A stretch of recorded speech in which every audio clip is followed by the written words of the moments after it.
En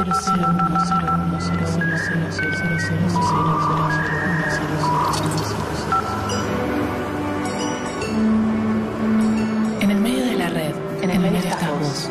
Navegás en la nube, en el bar, en la casa, en el trabajo. Producís información.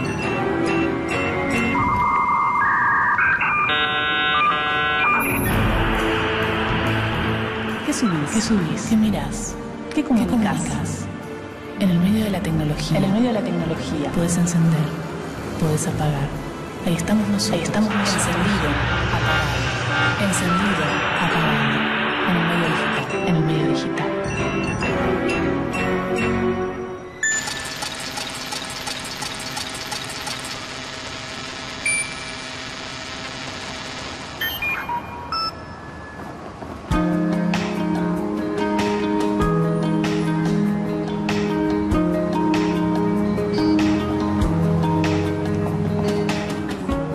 Los adelantos tecnológicos impactan en nuestra vida, alteran muchas veces nuestros hábitos cotidianos y nos fuerzan a incorporar conocimientos con el fin de aplicarlos a nuestras tareas presentes o futuras.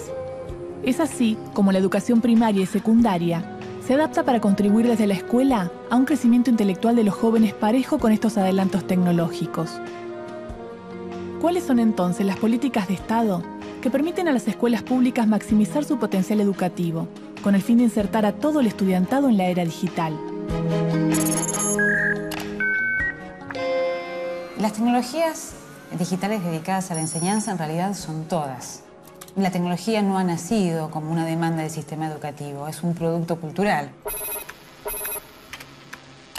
De modo tal que a lo largo de la historia, la escuela se ha ido apropiando, resignificando el uso de las tecnologías. Históricamente, por ejemplo, podemos pensar la televisión, ¿no? Cómo hacer para que los productos de la televisión pudieran tener valor en la práctica educativa. Y hoy, obviamente, el paradigma es Internet o la telefonía celular. El punto siempre es cómo hacemos para darle un sentido al uso de esas tecnologías en la enseñanza, cómo hacer la enseñanza más potente a partir de su introducción. Algunos creemos que cualquier tecnología puede ser dedicada a la enseñanza. Yo vengo de la educación popular, entonces uno se acostumbra o va siempre trabajando por lo que tiene a mano, que no siempre es lo más actual, o más bien nunca es lo más actual, ni tampoco abunda. Entonces, un celular, aunque sea viejito, puede ser una tecnología dedicada a la enseñanza, o una computadora vieja, un televisor, todo lo que sirva para meter mano, aprender, compartir y buscar y transformar de alguna manera, puede ser una tecnología dedicada a la enseñanza. Efectivamente, los chicos del siglo XXI tienen una relación con el conocimiento y sobre todo con la información diferente a la que teníamos nosotros cuando teníamos la edad de ellos. Esto se debe fundamentalmente al surgimiento de lo que los adultos llamamos nuevas tecnologías, pero que para los chicos no son nuevas, son las tecnologías de la información. Las encuestas internacionales y también las de la Argentina marcan que uno de los usos más importantes que hacen los chicos de la tecnología es justamente la búsqueda de información, que puede ser para la tarea escolar, pero también puede ser para su banda de música preferida o para un equipo de fútbol o para alguna información que les sea útil o interesante. Esto significa que el rol de los agentes que imparten información, saberes y conocimiento también cae, también es diferente. Por ejemplo, la familia y sobre todo la escuela. Como lo que abunda es información, el rol de la escuela ahora no será solamente brindar información, sino transformar esa información en conocimiento.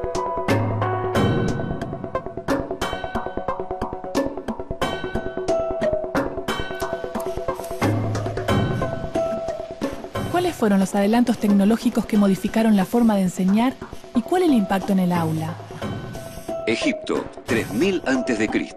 Se crean los templos escuela. La enseñanza de religión, escritura, matemáticas y arquitectura es exclusiva de los sacerdotes y las clases altas. Además de India y China, Egipto instituye uno de los sistemas educativos más antiguos de la humanidad. Grecia, 392 a.C. Se introduce la formación ética. La Academia de Atenas de Platón y la Escuela de Oratoria de Isócrates desestiman la tradición religiosa en favor de una nueva pedagogía orientada a la formación de los futuros líderes. Francia, 990. Surgen las escuelas catedralicias. edilicias. A través de la escolástica, la filosofía grecolatina es utilizada para abordar los preceptos teológicos del cristianismo. La unión entre fe y razón se vuelve uno de los principales paradigmas educativos. Suiza, 1559. Se inaugura la Academia de Ginebra. La reforma protestante insufla aires de renovación social por Europa y la educación resulta clave en esto. La alfabetización y el establecimiento de un programa educativo de carácter institucional y obligatorio siembran la semilla de la educación moderna. Polonia, 1630. Se edita la Didáctica Magna de Comenio, el primer texto combinado con representaciones pictóricas generado para facilitar la transmisión de conocimiento. Es considerado el primer manual y el que da comienzo a la didáctica moderna. Francia, 1789. La Revolución Francesa dispara una transformación radical en la educación. Crece la intervención del Estado en los sistemas educativos y el nuevo paradigma supone un modelo de enseñanza pública, laica, obligatoria y gratuita. Argentina, 1821. Se funda la Universidad de Buenos Aires. La comunidad académica abraza las ideas de la Ilustración y acompaña los procesos independentistas en América Latina. Manuel Belgrano reivindica la educación como pilar de la revolución. Argentina, 1884. Se sanciona la Ley 1420, que establece la educación mixta, gratuita, laica, obligatoria y graduada. La nueva escuela concibe al niño como sujeto, introduce la dimensión lúdica y sostiene un renovado sistema de orden escolar basado en la integración y la asimilación de saberes. Suiza, 1959. Jean Piaget desarrolla la teoría constructivista, marcando una de las vertientes pedagógicas más importantes del siglo XX. Esta perspectiva postula que el aprendizaje puede instruirse, pero es cada individuo el que lo reconstruye a partir de su experiencia subjetiva. Estados Unidos, 1970. El educador brasileño Paulo Freire publica Pedagogía del oprimido. Su obra subraya la importancia de la educación como herramienta de emancipación del ser humano. Sus tesis influirán de manera decisiva en las prácticas pedagógicas de finales de siglo. Argentina, 2009. El programa Conectar Igualdad inicia la entrega de 3 millones de netbooks a alumnos de escuelas secundarias públicas. Se trata del proceso de inclusión masiva de tecnología más grande del mundo. La llegada de la tecnología digital al aula revoluciona las prácticas educativas. Evidentemente, la relación de los chicos con el conocimiento ha cambiado mucho en este último tiempo. Si hay algo que caracteriza de alguna manera el modo que los alumnos construyen conocimiento, tiene que ver con estos espacios abiertos, donde ya la escuela no monopoliza como institución las fuentes del conocimiento. También la relación de los chicos con el conocimiento cambia porque precisamente al corrernos de la actividad académica como única reserva, validan otras formas de conocimiento que se producen en estos otros espacios. Por eso los chicos son grandes recomendadores de fuentes, validan el conocimiento que se produce en el marco de las redes por otros pares. Ser la generación multimedia no es solo así por la variedad de medios y tecnologías de que disponen, sino y sobre todo porque la usan en simultáneo. Mientras los chicos ven televisión, navegan por internet, escuchan música, hablan por teléfono y hacen la tarea. En nuestra encuesta a nivel nacional en la Argentina, en todas las capitales de provincia, nos da que solo el 20%, es decir, 2 de cada 10 chicos usan un medio de comunicación a la vez. Esto significa que los intercalan, no se excluyen entre sí, se superponen. Los chicos de hoy hacen prácticas mediáticas y tecnológicas en simultáneo, al mismo tiempo. Esto efectivamente también modifica la relación de ellos con la información, con el saber, con el conocimiento y con el mundo. El chico que está hoy en la escuela es diferente porque está acostumbrado a abrir muchas ventanas a la vez. No solamente ventanas de información, sino medios, tecnologías, soportes en simultáneo.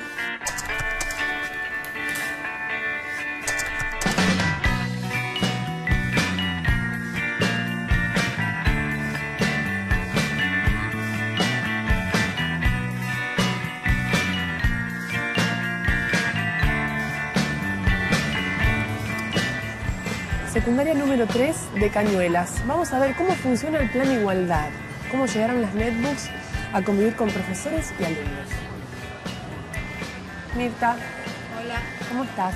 Muy bien. La directora del colegio número 3, la secundaria número 3. Secundaria número 3, José Manuel Estrada, que pertenece a la unidad académica. ¿Querés recorrer? ¿Cuántas divisiones son? En total tengo 39 divisiones a mi cargo. ¿Y cómo fue la llegada del Plan Conectar Igualdad?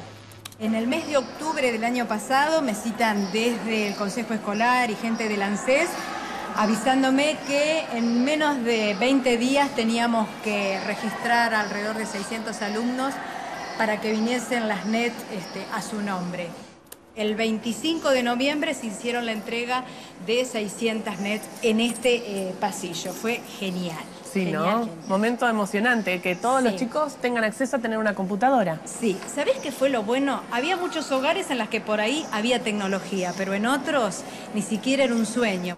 Una pregunta, ¿cómo los profesores se intentan capacitar o se van capacitando? ¿Es obligatorio, por ejemplo? No, la obligatoriedad no está porque tiene que ver con todo el tema de las cargas horarias personales, ¿eh? Pero sí son gratuitos y de calidad, te podría decir. Este es el último grupo de polimodal. Te voy a presentar a la profesora Telma. Telma, los chicos, buenas. Hola. Ella es la profesora Telma, ¿cómo andás? Muy bien, ¿y vos? Bien, muy bien. Telma, ¿y en qué cambió la forma tradicional de enseñanza, ¿no? Por ejemplo, uno ya ve que están distribuidos de distinta manera en el aula. Fundamentalmente tiene que ver con trabajar con lenguajes que son familiares para ellos, es decir, es como hablar de igual a igual, ¿no? Más allá de que el texto escrito sigue estando, pero se complementa y les permite a ellos construir su propia voz a partir de recursos que manejan, que son cotidianos, que forman parte de su vida cotidiana y terminar con un producto que realmente da cuenta de sus intereses. Telma, ¿y tuviste la oportunidad de capacitarte ya? Sí, yo tuve la suerte de hacer un curso de capacitación en cultura mediática con Jorge Huargo. Y fueron 2 años de capacitación y trabajamos mucho, no solo en la utilización de la tecnología, sino sobre todo, y tiene que ver con el proyecto institucional, en esto de darle la voz a los otros, a estos otros plurales. Y el tema de trabajar con las tecnologías, como te decía, tiene que ver con esto de que es su vida cotidiana, es su cultura, es su identidad. En esta era de lo digital, lo que está claro es la prevalencia de la imagen, de fenómenos asociados con ella y por lo tanto de procesos de aprehensión de la realidad que son distintos de aquellos que fueron claves en la era de la palabra escrita. La generación digital tiene una estrecha vinculación con la aprehensión, digamos, sintética de la realidad a través de la imagen y seguramente de acciones que son de tipo multitasking, es decir, la ejecución simultánea o paralela de distintos tipos de actividades que pueden relacionarse con el conocimiento. Podemos decir que efectivamente esta revolución digital no solamente es la introducción de una nueva herramienta para el trabajo en el aula, implica un cambio total en las relaciones entre docentes y estudiantes, un cambio profundo en los lenguajes de la comunicación en el aula, un nuevo modo de entender el aprendizaje y un nuevo modo de entender también los modos en que se construye conocimiento. Le preguntamos a los chicos concretamente con quién aprendiste o cómo aprendiste a usar la tecnología, ya sea básicamente Internet. Obviamente el 80% de los chicos dice solo y solo un 15% menciona a los padres, porque los adultos no son referentes, no somos referentes para los chicos en cuanto a tecnología y aprendizaje. Personalmente creo que lo que justamente los chicos están más avanzados es el aspecto instrumental. Lo que les falta es el criterio, la criticidad. ¿Cómo aprenden los chicos? Sí, por supuesto la tecnología tiene un gran peso, pero fundamentalmente los chicos aprenden en las agencias, en las instituciones que están diseñadas, que fueron diseñadas para enseñar. Y enseñar es fundamentalmente la escuela.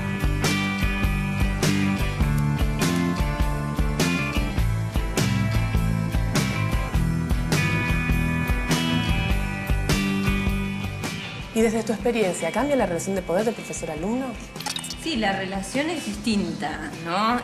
Por supuesto, no hay una simetría total porque hay una relación docente-alumnos, pero ellos nacieron en este ecosistema comunicacional donde nacieron con estos consumos de tecnologías y en esta relación mutua, en este aprendizaje, vamos construyendo el conocimiento, pero fundamentalmente buscando los intereses de ellos, ¿no? Aprender desde mi aporte, por supuesto, como docente, pero promoviendo y buscando y construyendo lo que ellos tienen ganas de hacer. Mirta, y respecto a la formación del aula, ¿por qué sentarse en U cuando en realidad había una forma más tradicional? Tiene que ver con intentar sacar de adentro de las aulas la concepción bancaria. En tanto haya un chico detrás de otro, se sigue estando con una concepción que lamentablemente cuando recorramos la escuela vas a ver que tenemos aulas donde todavía persiste. Yo soy una defensora de la U o de la O. Digo, la U cuando tenemos que dar algún tema para el uso del pizarrón y la O cuando se cierra el grupo, cuando tenemos que intercambiar ideas, porque verdaderamente se genera una conversación, un diálogo que con la concepción bancaria no existe.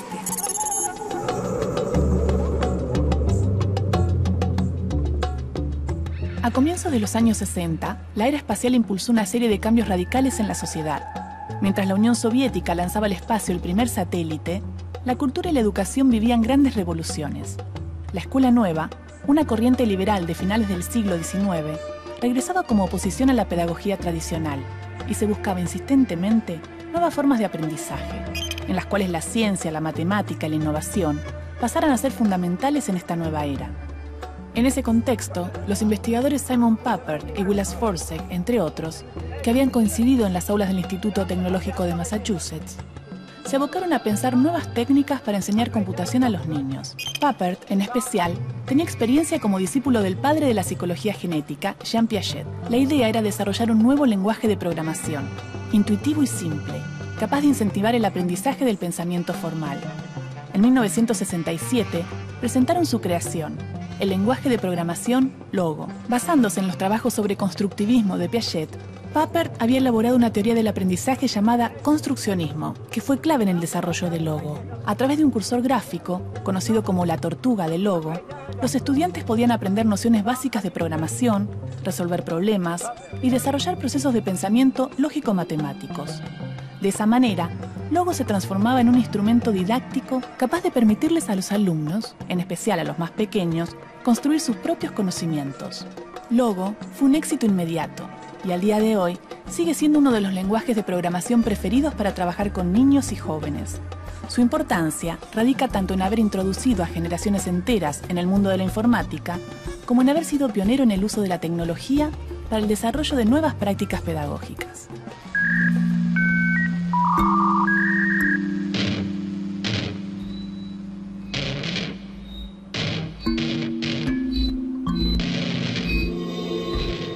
El Estado como actor principal, ni hablar en la educación pública, es uno de los principales protagonistas de esta reducción de la brecha digital. Obviamente el caso emblemático es el Plan Conectar Igualdad, donde se están entregando netbooks a todos los estudiantes secundarios, más los docentes, más los institutos de formación docente.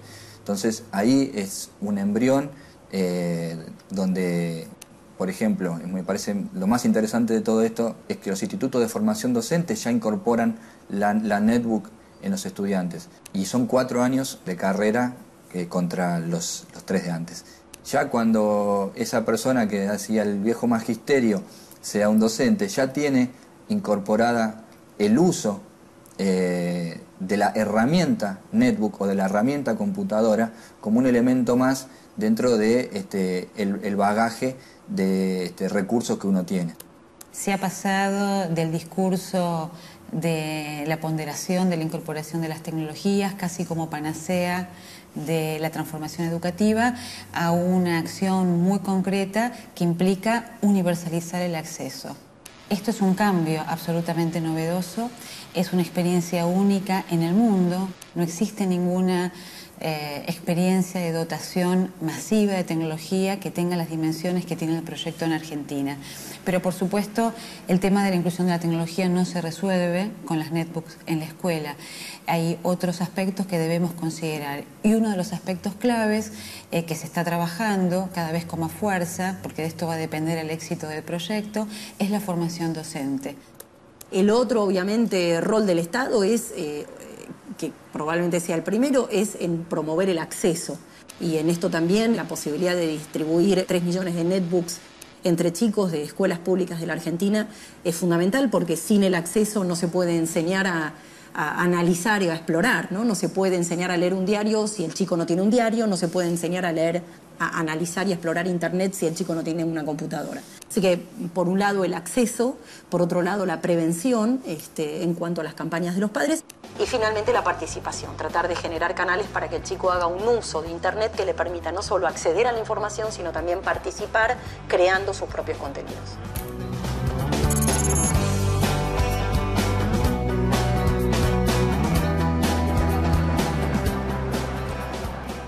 ¿Y qué es la conectividad? ¿Cómo se realiza la conectividad con las netbooks? Tenemos intranet, que de pronto lo pueden trabajar los profesores en red en el aula. ¿Qué diferencia hay entre internet e intranet? Bueno, precisamente, intranet lo puede trabajar sin la conexión. E internet es esa conexión en el mundo. Es el salir y poder trabajar con otros espacios virtuales que de pronto no están tenidos en cuenta en la intranet. Y ahora la clase que vamos es de matemática, y la profesora, ¿cómo es?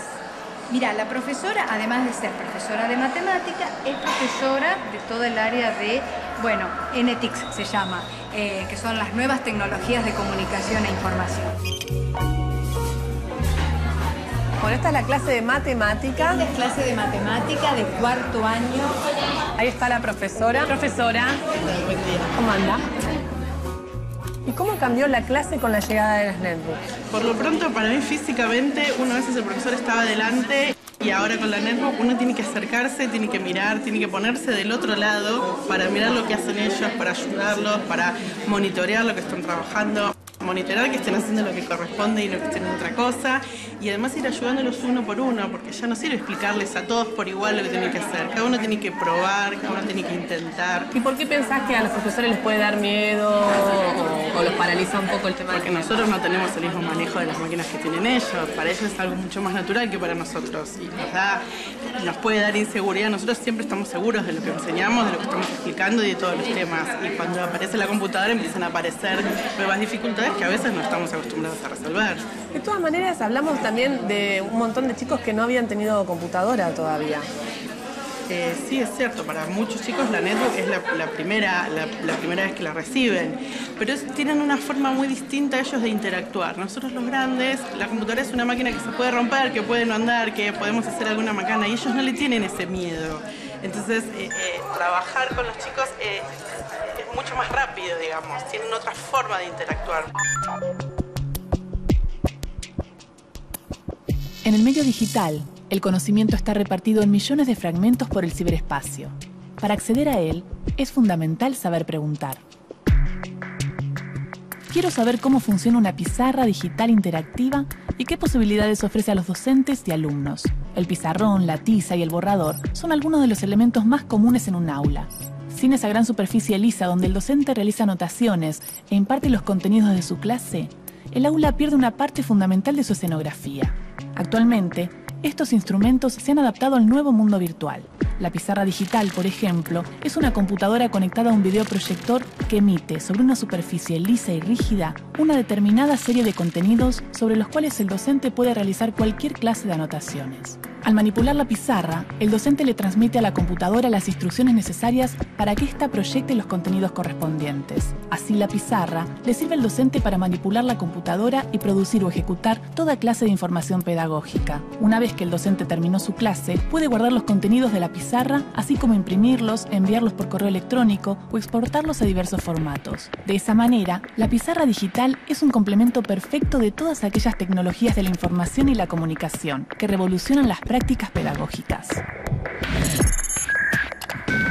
Las tecnologías y las escuelas tienen una suerte de lazo, de viejo lazo de promesas que muchos pensamos como promesas en cierta manera incumplidas.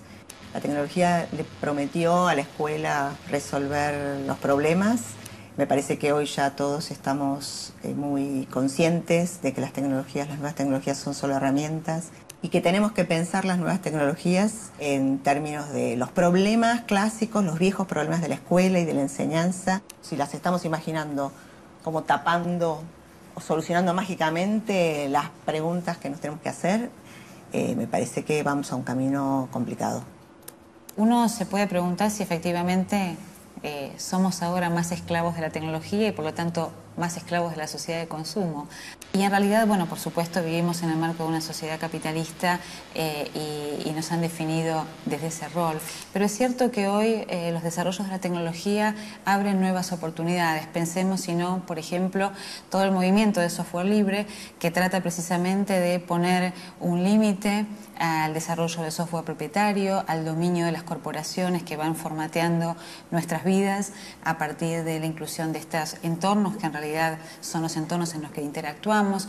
Y hoy esto es un aprendizaje interesante que pueden hacer las escuelas y vemos que las computadoras están dotadas de este doble buteo, es decir, de la posibilidad de acceder a software propietario, pero también acceder a Linux, a software libre.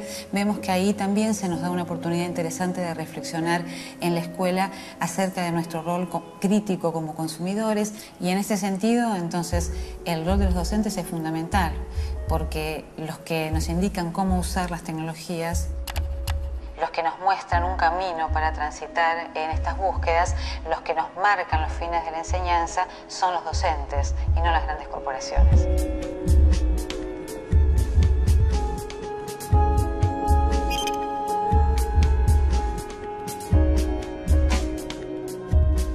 La tecnología digital va a estar cada vez más presente en nuestras vidas.